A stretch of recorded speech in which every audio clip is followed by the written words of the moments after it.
ایک بات یہاں سے آگے بھی شروع ہوتی ہے کہ کیا قرآن پاک صرف شفا اور ذاتی ہدایت اور ذاتی ثواب کی کتاب ہے کہ قرآن پاک دستور کی، آئین کی اور قانون کی بھی کتاب ہے؟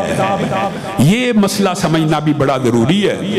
هو الذی ارسل رسولہ بالہدی ودین الحق لیظہر، یہ جو آیت ہے نا، یہ اس بات کو بیان کرتی ہے کہ قرآن پاک ھدی للناس کے علاوہ دستور حیات بھی ہے، ریاست کا آئین بھی ہے، ریاست کا قانون بھی ہے۔ یہ کتاب صرف ثواب کی کتاب نہیں، صرف شفا کی کتاب نہیں، صرف عمل کی کتاب نہیں، صرف اس کو ذاتی ہدایت کی کتاب نہ سمجھا جائے، بلکہ یہ کتاب رہنما بن کے آئی ہے، مقتدا، پیشوا۔ یہ کلام اللہ ہے، یہ اللہ کا کلام ہے۔ ایمانداری سے بتلاؤ، اللہ اگر کن کہہ دے، صرف کن، 2 حرف، تو جو اللہ چاہتا ہے وہ ہو جاتا ہے۔ آپ کو اللہ رب العزت نے یہ کتاب عظیم صرف 2 حرف دیے، لاکھوں حروف پر مشتمل کتاب دے دی۔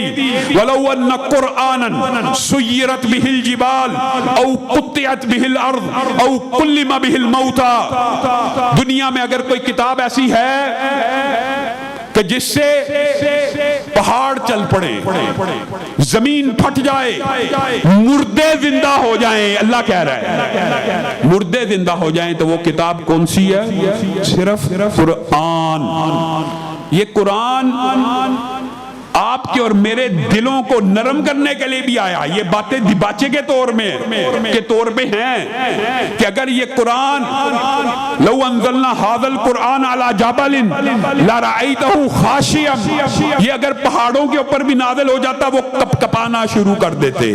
تیرے دل کے اوپر اس کا کوئی اثر نہیں ہوا، اور تیرا دل اتنا پتھر ہے کہ پہاڑ سے بھی زیادہ سخت ہے۔ تجھے قرآن کی کوئی فہم، کوئی تدبر، کوئی غور و فکر، تجھے قرآن آج تک یہی نہیں بتا سکا کہ یہ کتاب دستور ہے، یہ کتاب ہدایت ہے، یہ کتاب سیاست ہے، یہ کتاب رہنما ہے۔ اگر میں اور آپ صرف اس ایک نقطے کو سمجھ لیں، اللہ کی قسم زندگی بدل سکتی ہے، اور نقطہ نظر، فکر، سوچ، ہر چیز بدل سکتی ہے۔ کیا میں اور آپ آج یہاں پر بیٹھ کر سجدے کریں، اللہ کی تسبیحاں پڑھیں، سبحان اللہ کہیں، الحمدللہ کہیں، اللہ اکبر کے نعرے لگائیں، اللہ کی قسم پورے عالم کفر کو کوئی اعتراض نہیں ہوگا، کوئی ان کو فرق نہیں پڑے گا، چاہے آپ ہزاروں کی تعداد میں آیتیں پڑھتے رہیں، ہزاروں تسبیحاں کرتے رہیں، ہزاروں چلے کاٹتے رہیں، کوئی فرق نہیں پڑے گا۔ لیکن آپ میں سے صرف 10، 20، 50، 100،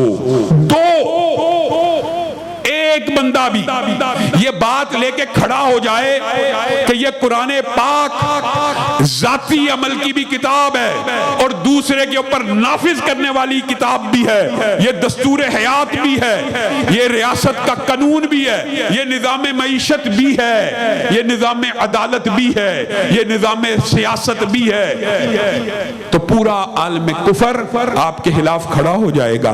یہ قرآن کے نظام کی، یہ اقامت دین کی تحریک کی بات کون کر رہا ہے؟ پورا عالم کفر آپ کے سجدوں سے پریشان نہیں ہوگا۔ کس بات سے پریشان ہوتا ہے؟ کہ اس قرآن کو لوگوں کے اوپر نافذ کر دیا جائے۔ یہ جو تحکیم بما انزل اللہ کی بات ہوتی ہے نا، کہ جو اللہ نے نازل کیا اس کے مطابق فیصلے کیے جائیں، کفر اس بات سے پریشان ہوتا ہے۔ اور پریشانی کی وجہ کیا ہے یہ بھی سن لیجئے۔ لوگ کہتے ہیں یار یہ مولوی باتیں کرتے ہیں جی کفر اقامت دین سے پریشان ہے، جی اس کو کیا پریشانی ہے؟ پریشانی بھی سن لیجئے۔ سیکولرزم نے، سرمایہ دارانہ نظام نے میرا اور آپ کا ایک برین بنا لیا، ایک دماغ بنا لیا، پکا لکھا پڑھا طے شدہ۔ کیا برین بنایا؟ میں ابھی بات کرتا ہوں تو آپ کو بات سمجھ آ جائے گی، بڑی عام فہم بات ہے۔ یار یہ مولوی مسجد کے منبر کے اوپر بیٹھ کر سیاسی گفتگو کیوں کر رہا ہے؟ سیاست کے بارے میں کیوں بات کر رہا ہے؟ یہ مسجد کا جو ممبر ہے، یہ رسول اللہ کی جو مسند ہے، یہ جو مسند ہے، یہ جو رسول اللہ کا مصلی ہے، اس کے اوپر بیٹھ کے سیاسی گفتگو کیوں ہو رہی ہے؟ کیا رسول اللہ صلی اللہ علیہ وسلم ایک سسٹم لے کے آئے ہیں، ایک نظام لے کے آئے ہیں، اور ایک دستور حیات لے کے آئے ہیں، ایک کتاب لے کے آئے ہیں، هو الذی ارسل رسولہ بالہدی ودین الحق کی پورا دین لے کے آئے ہیں کہ صرف نماز، روزہ، زکوٰۃ اور عبادات اور تسمیہ لے کے آئے ہیں؟ آپ کو یہ فلسفہ اور مغالطہ آپ کے دماغ میں سیکولر اور سرمایہ دارانہ نظام نے ڈالا ہے کہ مولوی کا جو کام ہے وہ مسجد تک محدود ہونا چاہیے، مولوی کا دین مسجد تک محدود رہے، رسول اللہ کا دین صرف مصلی تک محدود رہے، رسول اللہ کا دین بازار میں نہیں جانا چاہیے، رسول اللہ کا دین عدالت میں نہیں جانا چاہیے، رسول اللہ کا دین ریاست میں نہیں جانا چاہیے، رسول اللہ کا دین تخت پہ نہیں آنا چاہیے۔ اس لیے مولوی کے بارے میں کہا جاتا ہے مولوی ممبر کے اوپر سیاسی گفتگو کیوں کر رہا ہے؟ کون کرے؟ چور صاحب کریں جی، لٹیرے کریں جی، وڈیرے کریں جی، جگیردار کریں جی، سیاستدان کریں۔ کس قدر افسوس کی بات ہے۔ کیا آپ میں سے کوئی ایک بندہ یہ چاہتا ہے کہ ممبر رسول کتنی پاکیزہ اور مطہر جگہ ہوتی ہے؟ اور بات آئی ہے تو اس بات کو کھول کر اپنی بات کو ختم کروں گا، آپ کا زیادہ ٹائم نہیں لیتا۔ کیا آپ نے یہ حدیث نہیں سنی ہوئی؟ رسول اللہ صلی اللہ علیہ وسلم آپ سب نے سنی ہے، لیکن آپ کے دماغ سے اوجھل ہو جاتی ہے۔ سرمایہ دارانہ نظام نے قبضہ ایسا کیا ہوا ہے کہ دین کو دیس نکالا دے دیا گیا ہے، مسجد کو، مدرسے کو اور سیاست اور ریاست کو الگ الگ کر کے دین کا بیڑا غرق کر دیا گیا ہے۔ جدا ہو دی سیاست سے تو رہ جاتی ہے چنگے دی۔ ایمانداری سے بتائیے، یہ حدیث میں پڑھوں گا آپ کو سمجھ آ جائے گی، اس کا دباچہ آپ کے سامنے رکھتا ہوں کہ بنی اسرائیل کے نبی، ان کے سیاسی ورثاء بھی ہوا کرتے تھے۔ ایک نبی جاتا تھا، دوسرا نبی اس کا سیاسی وارث بن جاتا تھا، اور رسول اللہ صلی اللہ علیہ وسلم نے فرمایا میرے بعد انبیاء نہیں آئیں گے، میرے بعد انبیاء، میرے بعد انبیاء، سب نے حدیث سنی ہوئی ہے، لیکن علماء آئیں گے۔ رسول اللہ نے کیا کہا؟ میرے بعد علماء آئیں گے، انبیاء نہیں آئیں گے لیکن علماء آئیں گے۔ اور حدیث آپ مکمل کیجئے، وہ علماء میرے وارث ہوں گے، وہ علماء نبیوں کے وارث ہوں گے۔ کیا صرف مصلی رسول کے وارث ہوں گے؟ آپ کی عقل کے اوپر کیسا پڑتا ہے کہ آپ مصلی رسول کے اوپر کسی شرابی کو، چور کو اور لٹیرے کو کھڑا نہیں ہونے دیتے، لیکن تخت رسول کے اوپر بد کردار بھی بیٹھ سکتا ہے، زانی بھی بیٹھ سکتا ہے، شرابی بھی بیٹھ سکتا ہے۔ تخت رسول کا احترام نہیں ہے، مصلی رسول کا احترام ہے۔ کیا خلافت رسول کا کوئی احترام نہیں ہے؟ کیا اسلامی ریاست کا جو تخت ہوتا ہے وہ تخت رسول نہیں ہے؟ آپ کو صرف مسجد کا ممبر رسول نظر آتا ہے؟ آپ کو تخت رسول کے اوپر، آپ ذرا 75 سال کا مطالعہ کر لیجئے، کوئی ایک آپ حکمران ایسا بتا دیجئے جو فجر کی نماز پڑھا سکتا ہو سکتا ہے ظہر عصر میں تو ڈرامہ کر کے کوئی پڑھا لے، کوئی ایک ایسا گزرا جو فجر کی امامت کرا سکتا ہو؟ اللہ کی قسم آپ تاریخ اٹھا کے دیکھ لیجئے، تاریخ کا ادنا سا طالب علم اور ایک طالب علم ہونے کے ناطے آپ کو یہ بات بتلا رہا ہوں، درد دل سے بتلا رہا ہوں۔ اسلام اللہ کی قسم اس وقت تک غالب رہا جب تک مصلی کا امام ریاست کا امام بنتا رہا۔ اسلام اس وقت تک غالب رہا جب تک ریاست کا امام مصلی کی امامت کروانے کی اہلیت رکھتا رہا۔ یہ دونوں باتیں ایک جیسی ہیں۔ مغل بادشاہ بڑے برے تھے، ساری زندگی ہم نے ہسٹری پڑھی ہے نا، بڑے برے تھے، ایسے تھے، وہ تھے جی، ایسے تھے جی، ایسے تھے، عیاش تھے، یہ تھے۔ اللہ کی قسم نماز کا وقت آتا تھا تو امامت کروایا کرتے تھے، جمعے کا وقت آتا تھا تو جمعہ پڑھایا کرتے تھے۔ آپ مجھے بتلائیے، رسول اللہ دنیا سے چلے گئے، حضرت ابو بکر ان کو تو مصلی کا امام بھی بنایا۔ کیا حضرت ابو بکر صرف مصلی کے امام تھے کہ ریاست کے بھی امام تھے؟ حضرت عمر مصلی کے امام تھے کہ ریاست کے امام تھے؟ دونوں کے۔ حضرت عثمان مصلی کے امام تھے کہ ریاست کے؟ حضرت علی مصلی کے امام تھے کہ ریاست ریاست کے جب تک مسلح اور ریاست تخت رسول مسند رسول ایک طبقے کے پاس رہی اسلام غالب رہا. جب سرمایہ دارانہ نظام نے آپ کو یہ وسوسہ ڈال دیا کہ تخت رسول کے اوپر چور بیٹھ سکتا ہے, تخت رسول کے اوپر بڈیرا بیٹھ سکتا ہے, تخت رسول سیاست ہے, تخت رسول بری ہے, سیاست یہ نہیں ہے, اسلام کے ساتھ جو کھلواڑ اس طبقہ ہائے فکر نے سرمایہ دارانہ نظام نے کیا, آج میں اور آپ یہ مہنگائی کی صورت میں وہی عذاب بھگت رہے ہیں. وہی دیری نہ بیماری, وہی نہ محکمی دل کی, علاج اس کا یہی آب نشاط انگیز ہے ساکی. یہ قرآن علاج ہے. اللہ کی قسم اگر معیشت بھی درست ہوگی, اس قرآن کے ادنا طالب علموں کا جو ویژن ہے معیشت کے بارے میں, آپ نے ہر نظام ازما لیا, پیپل پارٹی ازما لی, پی ٹی آئی ازما لی, نون لیگ ازما لی. اللہ کے لیے اسلام کو بھی موقع دیجئے, اسلامی نظام کو بھی ایک دفعہ ازما لیجئے, اسلامی نظام معیشت ہی کو اپنا لیجئے, کچھ تو ابتدا تو کیجئے. ہر نظام ازما لیا, حالات بدلے, ایک دفعہ اسلام کو بھی موقع دیجئے. آپ اور میں, اب بتائیے میرے یاسر بھائی ہیں, کیا انہوں نے اپنے بیٹے کو اس لیے حافظ قرآن بنایا کہ کل وہ جوان ہو کے نعرہ لگائے نواز شریف زندہ باد, عمران خان زندہ باد؟ یہ علماء, یہ بچے آپ اور میں دینی اداروں میں اس لیے بیچتے ہیں اور اس لیے علماء بناتے ہیں کہ یہ رہنما بنیں گے, یہ مقتدا بنیں گے, یہ پیشوا بنیں گے, یہ راہبر بنیں گے, یہ قوم کی رہنمائی کریں گے. اور اگر عالم دینی نواز شریف زندہ باد اور عمران خان زندہ باد کے نعرے لگا رہا ہو, اس نے کیا رہنما بننا, اس نے قوم کی کیا رہنمائی کرنی؟ سیکولرزم لبرلزم کے اگر ہم نے جنڈوں, آپ ابھی یہاں پہ جو بیٹھے ہیں نا, آپ میں سے بھی آدھوں نے people party P T I کو ووٹ دیا ہوگا, آدھوں نے نون لیگ کو. آپ کون ہے جی میں نون لیگ کا بندہ ہوں, آپ کون ہے جی میں پی ٹی آئی کا بندہ ہوں. اللہ کے بندے کہاں ہیں؟ اللہ کے نظام کے لیے کھڑے ہونے والے کہاں ہیں؟ نظام مصطفیٰ کی اذانیں دینے والے کہاں ہیں؟ قرآن کو دستور حیات ماننے والے کہاں ہیں؟ آپ لوگوں کو بھی غور و فکر کرنا چاہیے. جس طرح کے پی کے اندر لوگوں کے اندر کم از کم اتنا شعور موجود ہے کہ مولوی کو اگر ووٹ دیا تو کم از کم ٹرانسجنڈر بل کے گناہ میں شامل نہیں ہوں گے, ختم نبوت کی ترمیم کے بل کے گناہ میں شامل نہیں ہوں گے, اور دیگر اس طرح کے جو بل ہوں گے ان کے گناہ میں شامل نہیں ہوں گے. پنجاب کی عوام کی عجیب صورتحال ہے, مولوی نے ووٹ نہیں پانا جی, کیوں؟ مولوی نے جتنا ہی نہیں.